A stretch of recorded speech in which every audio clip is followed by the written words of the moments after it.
하시니 그의 인자하심이 영원하고 그의 성실하심이 대대에 이르리로다. 아멘.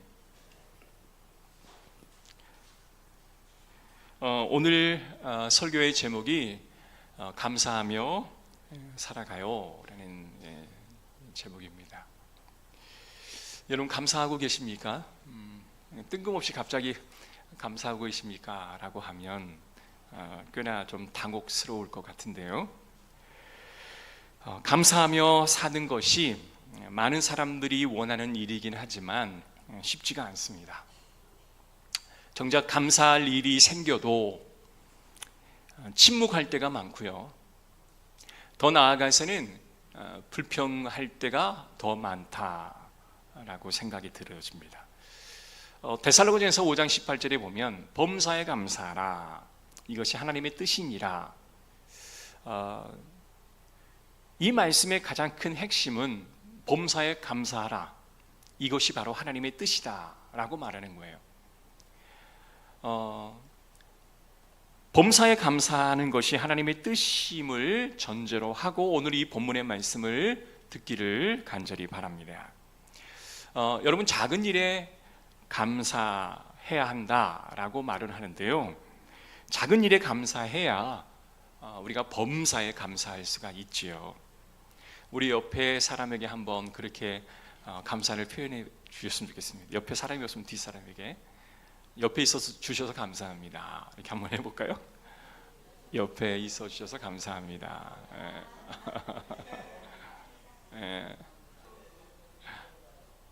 얼마나 감사한 일이에요. 여러분, 사람이 싫으면 옆에 안 앉아요. 그죠? 옆에 있어주는 것, 또 옆에 앉아주는 것만 해도 얼마나 감사한지 모릅니다. 그러니까 이렇듯 좀 작은 일에 감사를 하면 범사에 감사할 수 있을 것 같은데, 이상하게 사람들이요, 이 범사에 감사하기가 왜 그렇게 힘든지 잘 모르겠습니다. 자, 그러면 어떻게 하면 감사를 고백하는 삶을 우리가 살아갈 수 있을까? 몇 가지만 살펴볼게요. 첫 번째로 우리가 감사하며 살아가려면 인정하는 삶을 살아야 합니다. 여러분, 인정한다라고 하는 것은 뭘 의미하냐면 내가 누구인지를 인정하는 거예요. 그리고 하나님이 누구신지를 인정하는 겁니다. 자, 우리 3절에 있는 말씀 한번 다 같이 읽어볼게요. 시작. 여호와가 우리 하나님이신 줄 너희는 알지어다. 그는 우리를 지으신 이요 우리는 그의 것이니 그의 백성이요 그의 기르시는 양이로다. 아멘. 지금 시편 기자는요, 세 가지를 고백하고 있어요. 첫 번째는 여호와가 우리 하나님이시다, 이거를 인정하고 있습니다. 두 번째는 하나님은 우리를 지으신 분이시다, 이거를 인정하고 있어요. 자, 하나님이 우리를 지으셨다, 이것을 반대로 우리가 해석을 해보면 우리는 하나님의 피조물이다, 이것을 인정하는 거예요. 세 번째는 우리는 그의 기르시는 양이다. 그래서 시편 기자는요, 너희가 이 세 가지를 인정해라. 하나님 우리 하나님이시고, 하나님은 우리를 지으신 이고, 하나님은 우리를 기르시는 분이시다. 이 세 가지를 인정하게 되면 우리 마음속에 감사가 절로 일어날 수 있다라는 겁니다. 어렸을 때는 흔히들 이런 말들을 많이 해요. 애가 말을 듣지 않으면 야, 너 다리 밑에서 주워왔다. 그런 말 한 번이라도 들어보신 분? 다 들어보셨죠? 네. 저희가 어렸을 때는 유독 그런 이야기를 이 마을 주민들이 정말 많이 하셨던 것 같아요. 괜시리 동네 어른들이 우리가 지나가면 야, 저 다리 밑에서 주워온 애 지나간다, 이렇게 이야기해요. 그러니까 너무나 어린 마음에 주변의 모든 사실을 그대로 액면 그대로 믿어버리는 그 순수함이 있는 아이들은요, 그걸 믿어요. 그래서 부모가 조금 서운하게 하면 그래, 내가 주워왔으니 이렇게 키워준 것만 해도 얼마나 감사한가, 이런 마음을 갖는 아이들이 꽤 많았습니다. 여러분, 그런데요, 참 부모님이 집에 계시는데 아니 참 부모님이 집에 계심을 믿지 못하고 내가 참 부모를 찾으러 집을 나간다면 그것처럼 어리석은 일이 어디 있겠어요? 아무리 나가서 찾아본들 진짜 부모가 집에 계시는데, 여러분 하나님이 우리 주인이심을 믿는 사람들은 하나님이 나의 구세주 되심을 믿는 분이신 줄로 믿습니다. 여러분 하나님을 인정합시다. 할렐루야. 하나님이 나를 지으셨고 하나님이 나를 구원하셨고 하나님이 나를 기르시고 계시다라고 하는 사실을 여러분 인정합시다. 할렐루야. 아멘. 그러나 두 번째, 나를 인정해야 돼요. 나를 인정해야 돼요. 뭘 인정해야 할까요? 내가 지혜가 없음을 인정해야 합니다. 내가 아는 게 한계가 있음을 인정해야 해요. 우리 어르신들 그 병원 가면 가장 좋은 의사가 어떤 의사예요? 자세히 설명해 주는 의사잖아요. 저도 어제 약간 눈이 조금 좋지 않아서 안과를 갔는데 의사 선생님이 이거 왜 그래요? 그랬더니 설명하면 깁니다. 그러는 거예요. 설명하면 길대요. 아니 당연히 긴 이야기를 들으러 시간을 내서 가는 게 아니겠습니까? 자기 딴에는 이제 했던 말 또 하고 했던 말 또 하니까 설명하면 깁니다. 그냥 약 먹고 이상하면 다시 오세요. 딱 두 마디 하시더라고요. 그래서 1분도 안 걸리게 이제 지나갔어요. 참 쉽게 의사 하신다라는 생각도 들게 되었습니다. 우리는 의료적인 기술이 부족하기 때문에 의사 선생님이 해주시는 말을 굉장히 신뢰하고 또한 듣기를 원하는데 그것을 잘 해주지 않으면 좀 서운한 마음이 드는 건 사실입니다. 어느 한 의사 두 사람이 어느 그 복도에서 지나가는 환자에 대해서 이제 진단하는 그런 이야기들을 하는 거예요. 허리를 펴지 못하고 땀을 펄펄 흘리면서 이 병원 복도의 난간을 붙들고 걸어오는 거예요. 한 명의 의사가 이렇게 말합니다. 난 저 사람의 변명을 알 것 같아. 저 사람은 류마티스 관절염을 앓고 있어서 지금 제대로 걷지 못하는 거야. 옆에 있는 의사가 또 하는 거예요. 아니야, 저 사람이 허리를 펴지 못한 걸 보니까 디스크야. 얼마나 힘들었으면 땀을 저렇게 뻘뻘 흘리겠어. 내 진단이 맞아. 이렇게 말하는데 한참 있다가 그 환자가 의사 곁에 딱 와서 딱 하는 말이 뭔지 아세요? 선생님, 화장실이 어디입니까? 라고 묻는 거예요. 근데 그 환자는 화장실이 급해서 지금 허리도 펴지 못하고 땀을 펄펄 흘리면서 이제 걸어오는 건데 의사 선생님은 그것이 몸이 아프다, 디스크가 있다, 류마티스 관절염이 있다, 이렇게 오해를 했던 거예요. 여러분, 다 안다고 우리는 자부하지만 사실 우리가 다 알 수 없는 거예요. 우리가 모른다라고 생각을 하고 그것을 인정해야 여러분 감사할 수 있을 줄로 믿습니다. 자, 두 번째 우리가 인정해야 할 게 뭐라고요? 나 자신의 지혜를 우리가 다 믿어서는 안 돼요. 나를 인정합시다. 자, 하나님을 인정하고 그 다음에 나를 인정해야 할 것입니다. 자, 내가 죄인임을 인정해야 또한 하나님이 나의 구세주이심을 우리는 믿을 수가 있다라는 거예요. 따라합시다. 내가 죄인임을 인정합시다. 아멘. 세계적인 석학자였던 뉴턴이 있습니다. 이 뉴턴이요, 인생의 말년에 기억상실증에 걸렸대요. 아마 치매기도 있고 기억상실증도 이게 병행되셨나 봐요. 곁에서 제자가 너무 가슴이 아픈 거예요. 저렇게 똑똑하던 양반이 갑자기 백지 상태가 되어버리니 너무 안타까운 마음에 선생님, 왜 그렇게 다 잊어버리셨습니까?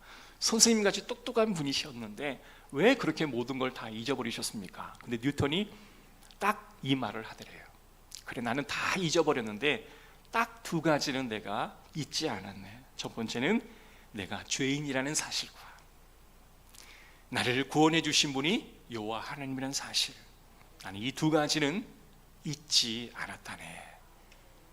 얼마나 아름다운 이야기예요. 얼마나 소망이 있는 이야기입니까? 성도 여러분, 나 자신을 인정해야 합니다. 내가 지혜가 한계가 있다라는 사실을 인정하고, 내가 죄인이지만 나를 용서하시고 나를 구원해 주신 분이 바로 하나님이심을 우리가 인정해야 내 안에 진정한 감사가 올라올 수 있다라는 거예요. 할렐루야. 자, 크게 두 번째는요, 우리가 감사하기 위해서는 뭐 해야 하냐면 찬양하는 삶을 살아야 합니다. 저는 이제 설교하는 목사이기 때문에 찬양을 인도할 일이 별로 없어요. 근데 저는 어릴 때부터 너무 찬양을 좋아했고, 찬양을 인도하는 일을 제가 부목사 때까지 해왔기 때문에 이제 담임 목사가 된 이후부터는 그 모든 것을 이제 우리 지체들에게 넘겨줄 수밖에 없었습니다. 근데 뭐 자의적인 건 아니지만 어쩔 수 없이 상황에 따라서 내가 찬양을 인도할 수밖에 없는 상황이 되었기 때문에 제가 이제 찬양을 인도하는 날들이 굉장히 많은데요, 이 찬양을 하면서 내 안에서 가장 회복된 것이 있다면 내 안에 기쁨이 회복이 많이 돼요. 그리고 내 안에 하나님에 대한 감사가 굉장히 많아졌어요. 그래서 왜 내 삶이 이렇게 감사하고 내 삶이 이렇게 기쁜가 봤더니 매 예배 시간마다 하나님을 찬양하기 때문에 30분 전, 1시간 전부터 찬양을 듣고 찬양을 연습하고 또 찬양을 드리고 또 그 안에서 또 있었던 모든 찬양 녹화된 장면을 운전하면서도 듣고 하다 보니 삶이 굉장히 감사가 넘친다라는 것을 느낍니다. 1절의 말씀 보면 온 땅이여 여호와께 즐거이 찬송을 부를지어다. 여호와께 즐거운 찬송을 부를지어다. 누가요? 온 땅이여. 온 땅이여. 여러분, 이 온 땅이여라는 말의 의미는 뭐냐면 이 땅 위에 생명을 가지고 있는 모든 대상들을 의미하는 겁니다. 자, 이 말씀을 더 자세히 풀어주는 말씀이 시편 150편 6절입니다. 호흡이 있는 자마다 여호와를 찬양할지어다. 여러분, 호흡이 있다라고 하는 것은 여호와 하나님을 찬양하라는 거예요. 그래서 성경은 너희가 찬양하면 감사가 절로 나온다 라는 말씀을 해주시는 거예요.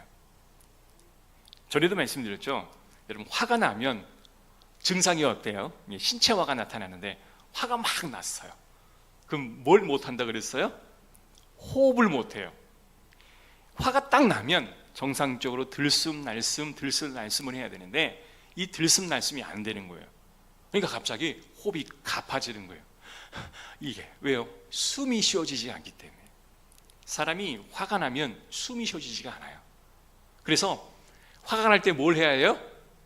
숨을 쉬어야 돼요. 호흡을 해야 돼요. 호흡을 길게 내쉬고 또 길게 들이마시는 일을 3번 해야 해요. 그러면 호흡이 돌아오리 화가 가라앉는 거예요. 자, 그리고 화가 나면요, 온 몸에 뭐가 들어가요? 힘이 들어가요. 릴렉스 하지 않고 얼굴이 긴장하고 얼굴이 인상이 써지면서 힘이 막 들어가다 보니까 가장 할 수 없는 게 뭐냐? 화가 나면 가장 할 수 없는 게 뭐예요? 찬양이에요. 여러분, 막 화난 상태에서 찬양할 수 있어요? 안 돼요. 정말 안 돼요. 사람과 막 다투고 싸우는데 찬양하라 하면 찬양이 안 돼요. 찬양을 인도하는 사람이요, 가장 힘든 게 감정이 상한 상태로 찬양을 인도하는 게 가장 힘든 거예요. 그래서 제가 처음에 찬양을 인도할 때는 제가 이렇게 실수했던 적, 나 오늘 기분이 되게 안 좋거든요. 미안합니다. 양해를 부탁드립니다. 그렇게 제가 고백했던 적도 있어요. 굉장히 잘못된 행동이죠. 하나님을 예배하는 자가 준비가 되어 있지 않는, 마음에 평안이 준비되어 있지 않는 채 올라오는 것도 잘못된 거죠. 하나님을 예배하는 제사장으로서의 소임을 제대로 감당하지 못하는 거예요. 그렇죠? 그러니까 우리가 찬양은 화가 나면 할 수 없는 거예요. 자, 그래서 성경은 뭐라고 그러냐? 너희가 화를 내거나 너희가 짜증을 내거나 불평하면 이 찬양이 나올 수가 없기에 이 감정을 다스릴 수 있는 게 뭐냐? 찬양이 되는 거예요. 그러니까 화가 나면 찬양을 못 하는데 이 감정을 다스릴 수 있는 게 찬양인데 너희가 화가 나면 화가 날수록 오히려 하나님을 찬양해라 라고 말해요. 여러분, 감정을 다스릴 수 있는 것은 그 어떤 사람의 위로의 말도 아니고 여러분, 찬양이, 여호와 하나님을 찬양하는 찬양이 우리의 감정을 누를 수 있는 거예요. 그래서 기분 좋을 때 온 땅이여, 기쁜 일이 있을 때 호흡이 있는 자마다 너희는 찬양하다 라고 말하지 않아요. 뭐라고 그래요? 너희가 기쁘나 즐거우나 슬프나 또한 억울한 일이 있으나 너희는 무조건 찬양하라 라고 말하고 있는 거예요. 여러분, 화가 치밀어 오르는데 찬양이 생각나지 않아도 오히려 그때 더 찬양하시기를 주의 이름으로 축복합니다. 그러면 우리의 이 상한 감정이 찬양으로 덮여버리는 거예요. 그러면 어느새 마음의 분노가 화평으로 바뀌어 있는 줄로 믿습니다. 여러분, 화가 나 있어도 찬양하십시오. 찬양하지 못할 상황이라도 여러분 찬양하십시오. 찬양하기 위하여 애쓴다면 하나님이 그 애씀을 받으시는 거예요. 야, 제가 지금 이 상황에서도 하나님을 찬양하기 위하여 애쓰는구나. 너무나 그 찬양을 기쁨으로 받아주시는 거예요. 그래서 제가 너무나 화가 난 상태라 할지라도 여호와 하나님을 찬양합니다 라는 그런 고백을 하게 되면 그 애씀을 하나님이 어떻게 해요? 영광을 받으시는 거예요. 그래서 전에 찬양대가 찬양을 한번 안 했던 적이 있어요. 왜 안 했어요? 감정이 상한 거예요. 이 감정이 상한 상태로 찬양하면 하나님의 영광을 안 받으신다라고 했는데 그건 잘못된 생각이에요. 감정의 상함은 우리의 일상에서 일어날 수 있어요.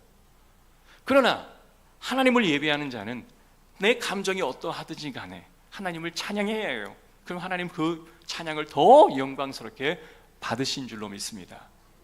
그래서 제가 상당히 심각하게 생각했던 거예요. 어떻게 자기의 감정이 상했다고 성가대를 아예 안 서버릴 수 있는가? 이거는 아니다라고 생각했던 거예요. 사랑하는 성도 여러분, 제가 만약에 감정이 상한다고 설교를 안 한다면 어떻게 돼요? 잘못됐겠죠. 그래서 여러분, 항상 여러분이 감정 위에 하나님을 예배하는 저와 여러분이 되시기를 주의 이름으로 축복합니다.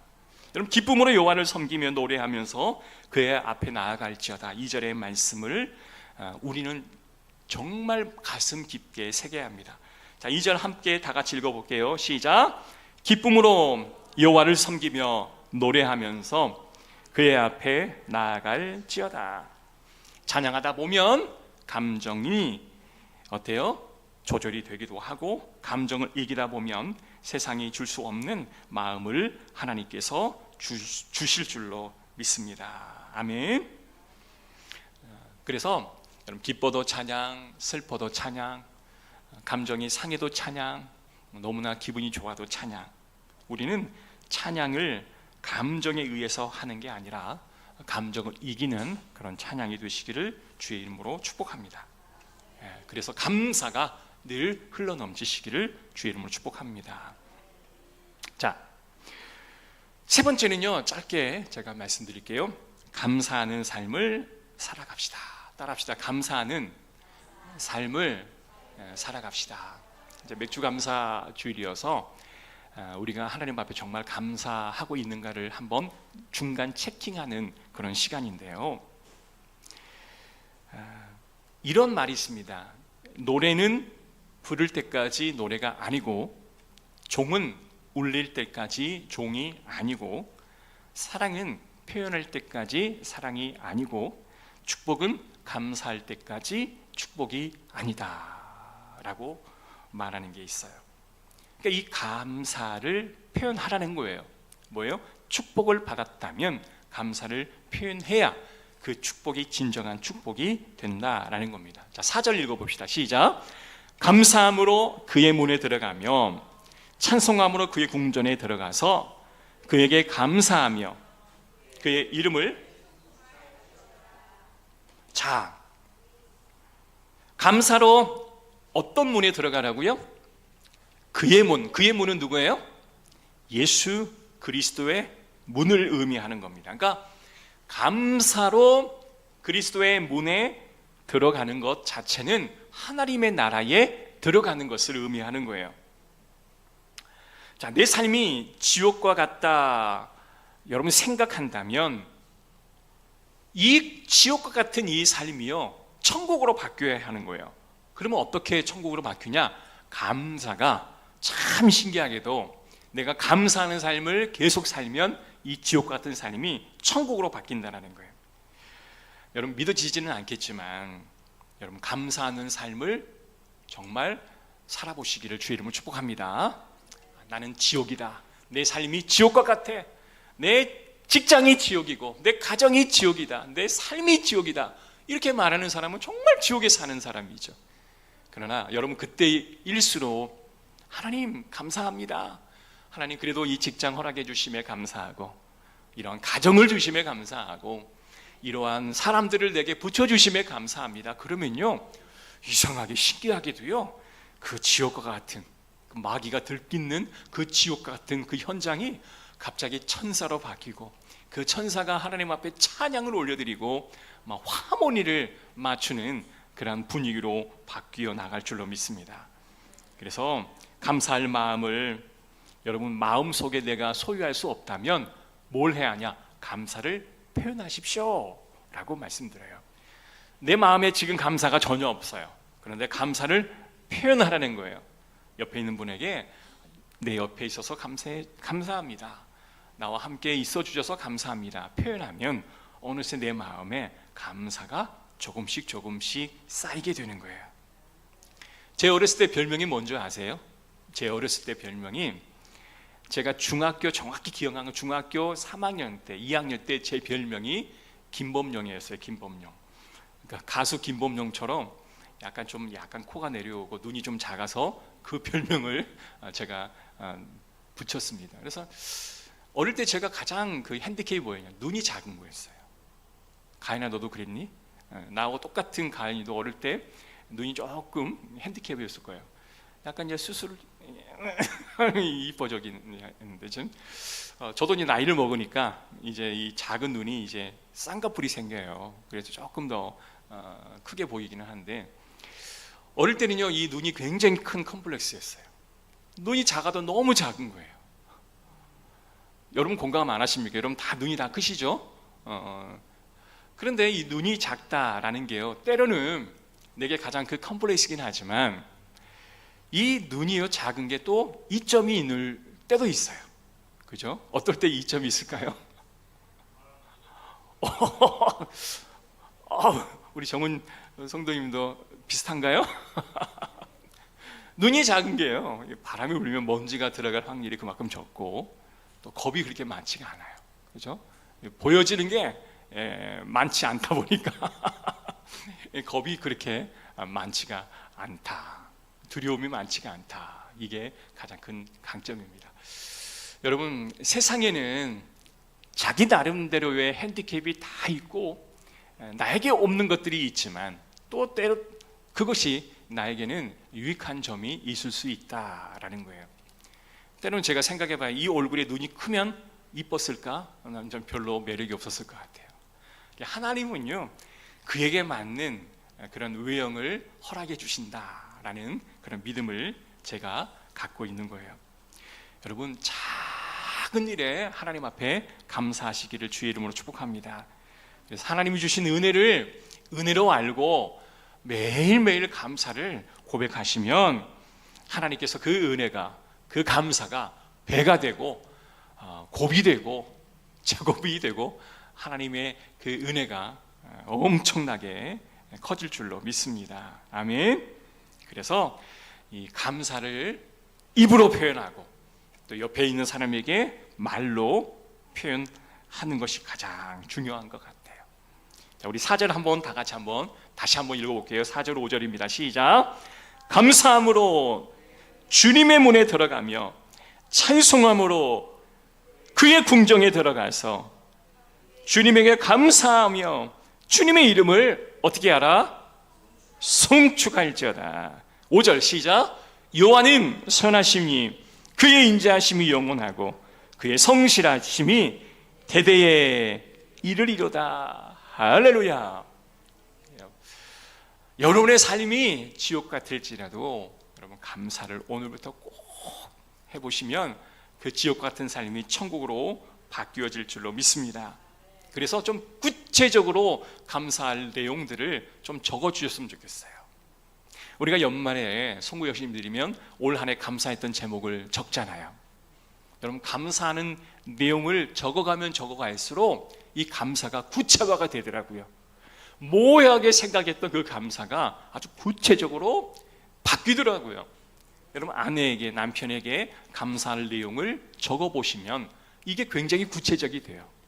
어느 성도에게 내가 감사할 내용이 있는데 이걸 적어보지 않으면 그냥 모호하게 감사하다라는 거예요. 아, 권사님 너무 감사해요. 뭐가 감사하세요? 라고 꼭 되물어 보세요. 아, 뭐가 감사했지? 아, 매일매일 교회 와서 이렇게 찬양도 해주시고 하나님 앞에 기도도 하고 교회가 필요로 한 모든 섬김을 해주셔서 감사합니다. 또 맛있는 음식을 만들어 주셔서 감사합니다. 항상 웃어주셔서 감사합니다. 항상 사랑한다고 말해 주셔서 감사합니다. 여러분 감사할 내용을 글로 쓰시고 구체적으로 이것을 표현하시길 바라요. 그냥 모호하게 감사합니다 이래 하지 마시고 이러해서 제가 너무 감사합니다 라고 꼭 여러분 하시기 바랍니다. 때로는 싸울 때도 잘 화해해 주셔서 감사합니다. 때로는 갈라설 것 같은데 갈라서지 않게 지켜주셔서 또 감사합니다. 그죠? 출장 갔다가 무사히 돌아오셔서 감사합니다. 우리 조영민 집사님 지금 시차가 안 바뀌어가고 지금 한밤이에요. 근데도 예배 나오셔서 섬겨주신 거 감사합니다. 구체적으로 표현하시길 바라요. 여러분 우리가 운전하다 보면 뒤에서 119 삐요삐요 하는 앰뷸런스가 지나가잖아요. 근데 앰뷸런스를 운전하는 또 119 센터에 일하는 직원이 이렇게 말했대요. 1년에 30만 번을 출동을 한답니다. 출동을. 그런데 다시 전화해서 감사 고백하는 이 사람들이요 10명에 1명이 채 안 된대요. 그냥 당연히 나라에서 세금으로 운영되어지는 정부기관이니 당연히 나를 구해주는 것은 의무다, 정당하다 이렇게 이야기를 하더래요. 그런데 그게 아니라는 거예요. 그냥 찾아와서 바카스 한 병이라도 찾아와서 이렇게 전달하는 사람 때문에 일할 맛이 난대요. 일할 맛이 난대요. 여러분 119 센터를 천국으로 바꿀 수 있는 건 뭘까요? 우리의 작은 감사 표현인 거예요. 근데 그 119 센터를 지옥으로 만드는 건 뭐예요? 아니 기껏 살려내는데 보따리 내놓으라고 하면 안 되잖아요. 그래서 우리가 속한 가정, 우리가 속한 교회, 직장을 천국으로 만드는 가장 좋은 방법은 감사를 적극적으로 표현하는 것. 이게 하나님이 주시는 아름다운 은혜인 줄로 믿습니다. 조금만 더 말씀하고 마칠게요. 매튜 헨리 목사님이 이런 고백을 했답니다. 하루는 길을 지나가는데 강도를 만났더래요.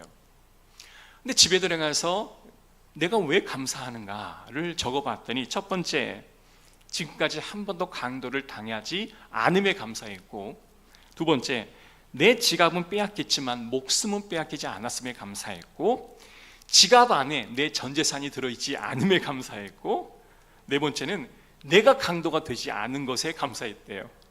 그죠? 지난 금요일날 그 말씀드렸잖아요. 물질이 너무 많아도 죄인이 될 수 있지만 물질이 너무 없어도 우리가 죄를 범할 수 있는 거예요.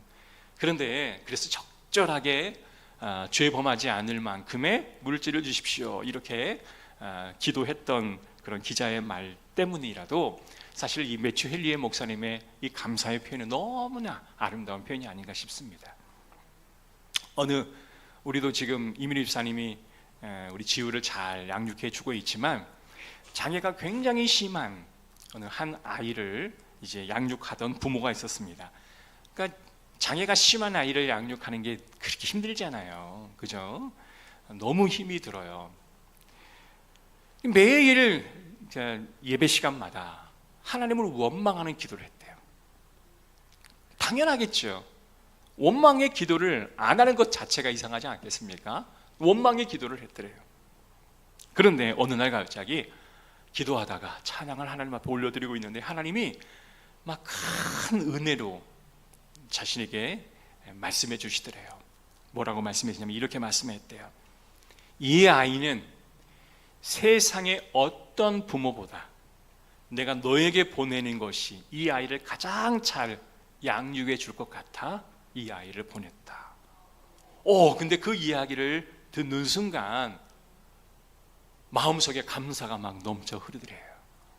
그래, 내가 이 아이를 가장 잘 키울 수 있을 것 같아서 하나님이 나를 이 영혼을 보내셨구나. 그렇게 생각을 바꾸다 보니 그때부터 감사가 절로 나오게 되는 거예요. 그래서 수준을 낮췄대요. 이 아이가 걷고 뛰고 정상인처럼 되게 해달라 기도하지 않고 숟가락만 들게 해달라 기도하고 그 훈련을 시켰더래요. 숟가락을 들어 자기 입에 넣는 것까지만 훈련을 해도 좋겠다는 거예요. 근데 어느 날 아이가 숟가락을 들더래요. 그리고 거의 음식물의 절반 이상을 흘리지만 그래도 작은 그 밥을 떠서 입에 집어넣더래요. 그래서 하나님 앞에 감사할 수 있다라고 고백했던 성도의 고백을 들어볼 수 있었습니다. 사랑하는 성도 여러분, 맥주 감사 주일입니다. 갑자기 매번 감사절마다 감사하라니까 도대체 뭘 감사해야 할지도 모르지만 오늘 이 말씀을 통해서 여러분 감사하는 저와 여러분 되시기를 주 이름으로 축복합니다.